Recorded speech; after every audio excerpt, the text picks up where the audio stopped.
Hello everybody, my name is Saber Attack and I am back here again, this time doing something different. This will be the SteamWorks Alpha mod demo, and in the SteamWorks demo we can get started with some of the guides. And so still need to work on the general mod guide. However, SteamWorks machines use steam power and multi-block machinery. Now that is very vague. However, essentially this mod boils down to a few different elements. You have your boiler, and your boiler allows you to produce pressure, if I can spell. Yeah, let's put it in my inventory just so I can inspect it. So as we can see here, this is the steam boiler, and this is what all of your essentially energy basis will revolve around. And here it's a pretty simple crafting recipe that can be tweaked in the future. But it does require iron, so it will be a semi more mid to early late game item.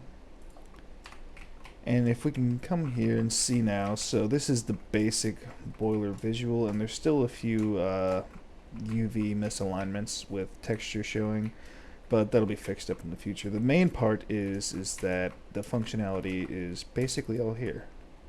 And if I get a empty hand, so here we can see under it currently, it's only a 2x2 water source. And if we go and control right click into the boiler, we'll see a few different metrics here. We have our temperature, which is a base at 20. Our water, which currently, because we have a natural refill source under it, actually, let me test this out really quick.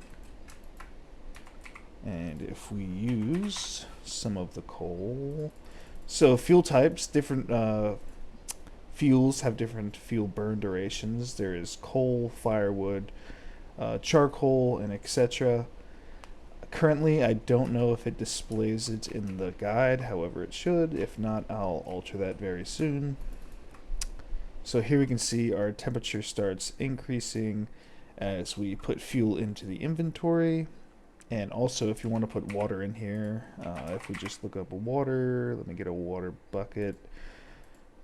Only regular water, hot water, spring water, lime water, seawater, and such will not work. It is not an effective thing to actually make into steam in the boiler.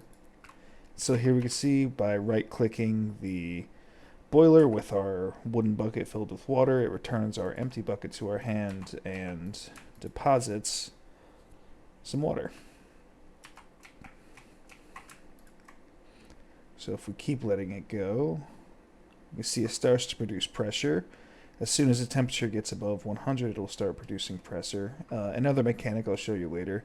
If our temperature is above 250 and our pressure is above 100, we actually start producing pressure at 2 per tick instead of the base 1 per tick.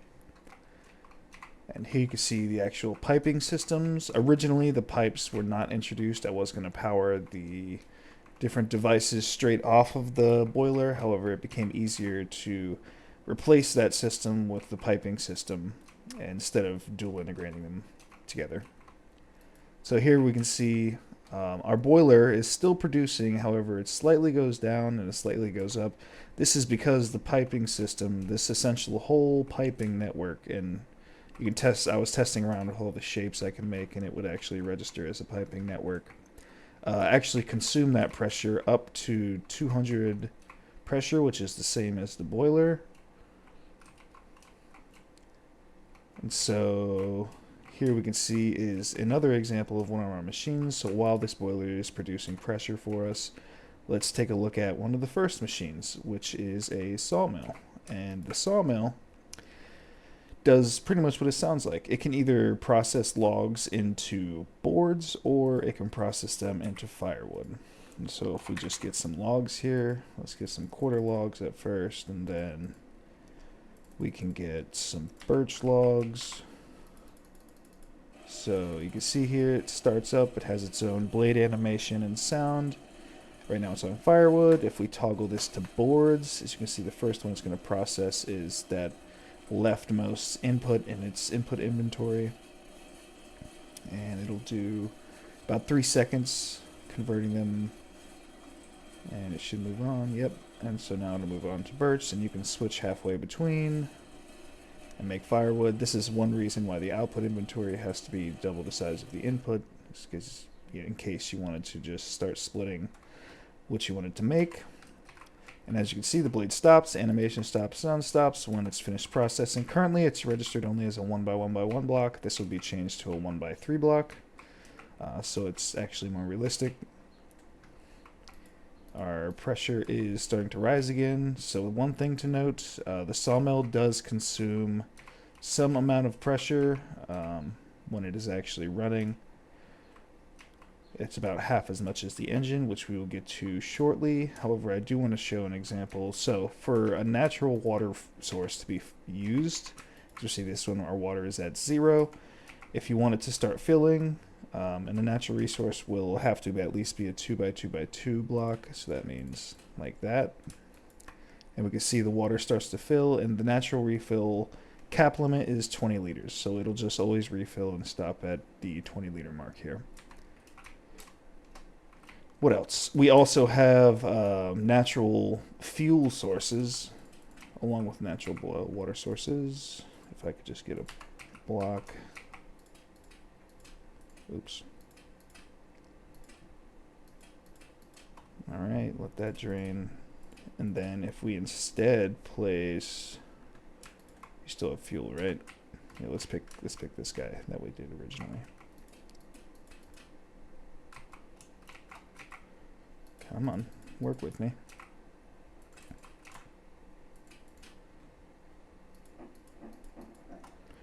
Alright, so now we can see we actually have a natural heat source, and we can see the temperature starts rising. And so the requirements for the natural heat source is a 2x2 block of lava, and it will naturally heat.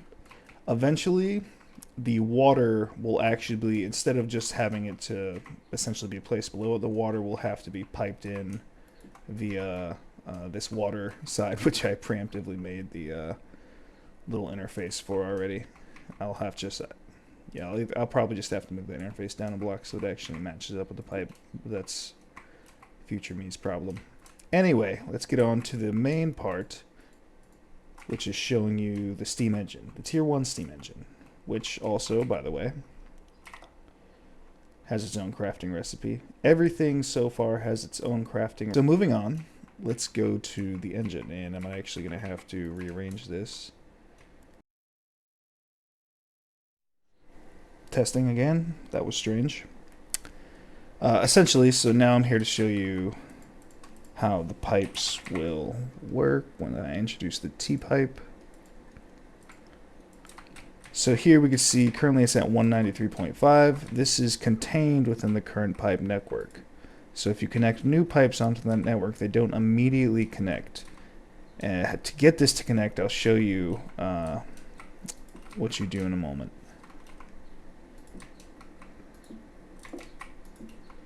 Alright, that looks about spot on. So now if we place our... Actually, before we place the engine, let's get an axle in our inventory. Okay. Now let's go back here and let's start reheating this with a fuel source. And instead of coal, let's use firewood. So let's get like, yeah, 12 things of firewood. So again, we can see in our fuel inventory, temperature starts rising. And you can take this out of your inventory, however, it does nothing. This is a glitch. As soon as you try to use this or place this, it'll do nothing, basically. Even if you try to put this back in, it doesn't work, as you can see.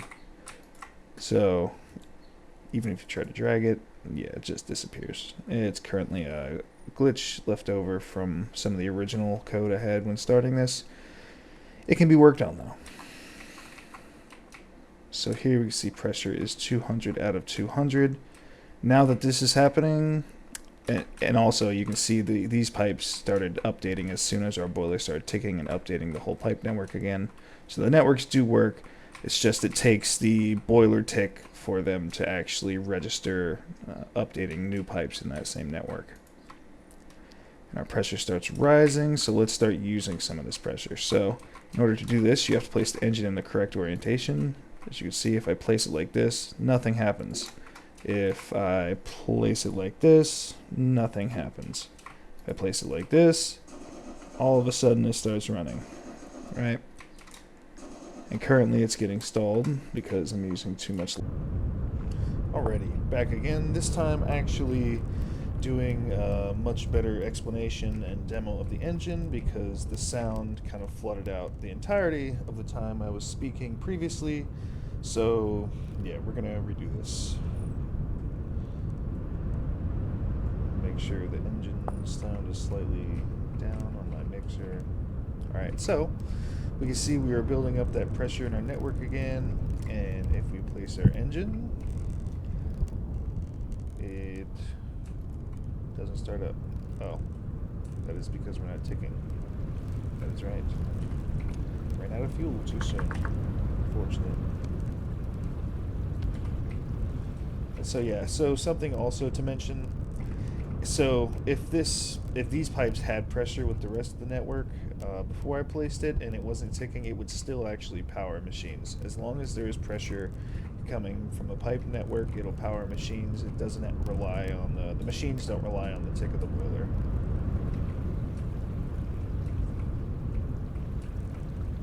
And our temperature will rise. Please rise quickly. At first, yeah, I'm going to disconnect all the load on here, all of the machines that are driving the force. Alright, so see here our pipe network is now once again getting some pressure. I'm also going to slowly deafen that again. Okay, so we can see here the pipe network is in fact supplying pressure to the steam engine, which it's using, which if we now right-click, clean up some of the debug information, you can see currently it's at 2.3 power output rating and it's consuming 1 per tick of idle. If we get an axle, I'll show you. So now we're connected to 6, turn that down to 3 though. And so essentially what I did want to explain is one of these steam engines can basically supply the equivalent of about three windmills at full power. It would be roughly 3 windmills. So we can see, keep going with the windmills. The windmills can do it, they get a little slower. We can do these on ours. Ours keeps chugging away. However, we come back, now that we're using more machines from the engine, it's actually consuming more pressure. So now we're at 1.5 per tick instead of 1.2. And if we engage another 3, you can see that not only is our pressure drop increased, but now there's so many machines connected to a single engine that's actually causing the speed to somewhat dip down. And if we do the same for the windmill, the windmill can roughly, 3 windmills can roughly do, it looks like, the first 4 segments, 3, so if we do another one for the steam engine should be able to do this. We'll just notice that, again, we are consuming more pressure, now we're up to 1.7 per tick, and we're only at 72% of the rated speed. And if we do another to the windmill, will it go? Yeah, so we can see 3 windmills is currently being stopped at, actually, yeah. If I do that again, so yeah, even with the windmills getting some pretty solid speed, it still cannot do the 5-3 health hammer segments. However, our engine can, we're just consuming, you can see that the pressure is now going down in our network. We're consuming a lot more than we're actually generating. If we do the final one, we should see. Yeah, so now we're at a 1.8 tick, and the speed is barely able to keep up until the point where it finally says, alright, there's too much load. The engine's actually now stalling instead of producing. And it'll still somewhat take your steam because it's going to try to keep running, and it's just not going to be able to do it. Yeah. So I think that's pretty much what I wanted to mention for the engine. What else?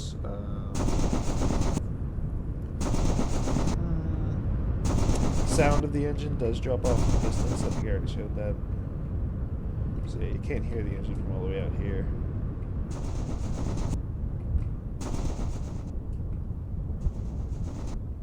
And yeah, it's slowly louder as you get towards it. Yeah, I think that's pretty much it.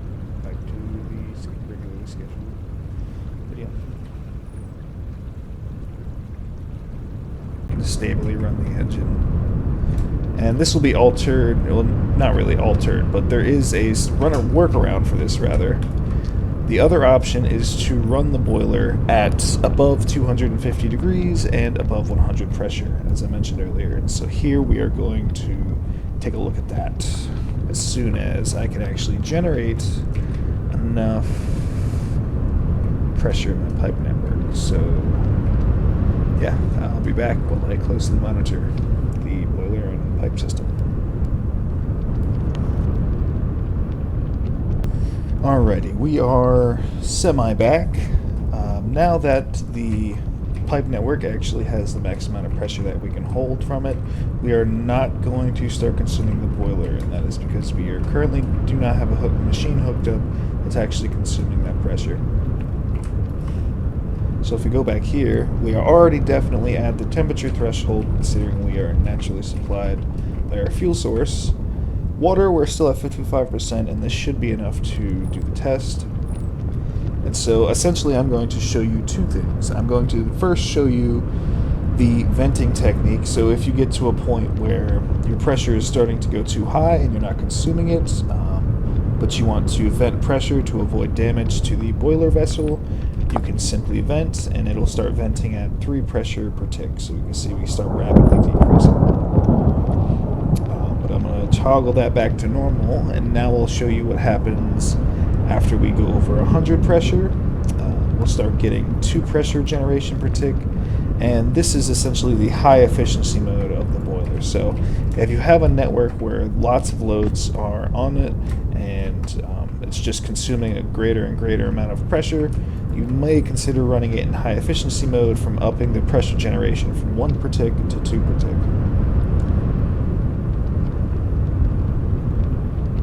And if only it will get to 100.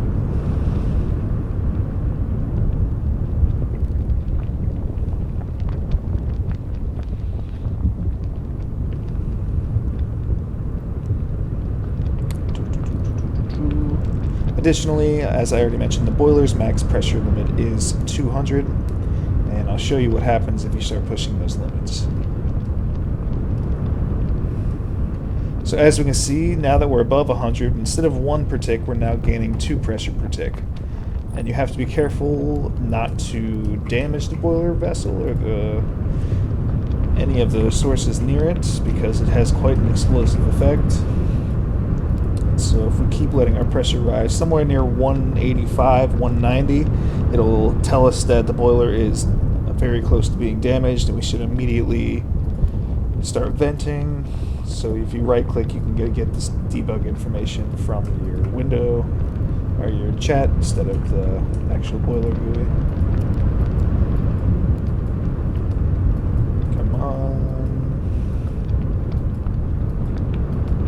So we can see here, damaged, it's overheating now.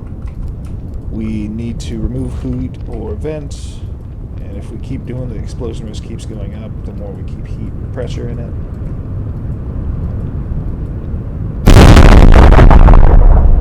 And yeah, that's what happens if you don't maintain the boiler, and if you let it get damaged and you let it overpressurize, and you get a crack, and then it explodes and it destroys a 60% chance of destroying blocks in a 6x6x6 radius with it at the center.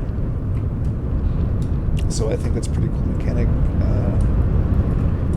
Yeah, I think that is pretty much all I wanted to show.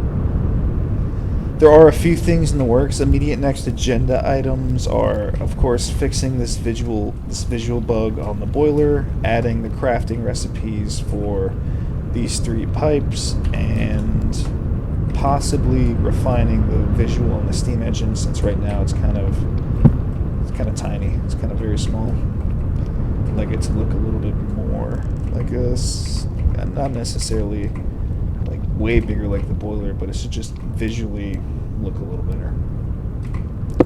But yeah, this mod will be on the webpage soon. I'm in the process of setting up a Patreon. You can go to that if you would like to. Essentially, that will allow me to follow your specific advices, and I'm going to have a few polls that I'll put on there every once in a while to query you and see what are the next development steps you would like to see in this mod. The one that I already know a few of my friends have been suggesting are maybe a turn off feature, which I do want to do, but before I do that, I would like to know what the steam engine is going to look like before I start adding the lever functionality there. So yeah, thank you very much. If you like this mod or like the idea that I'm presenting here, give it a like and subscribe.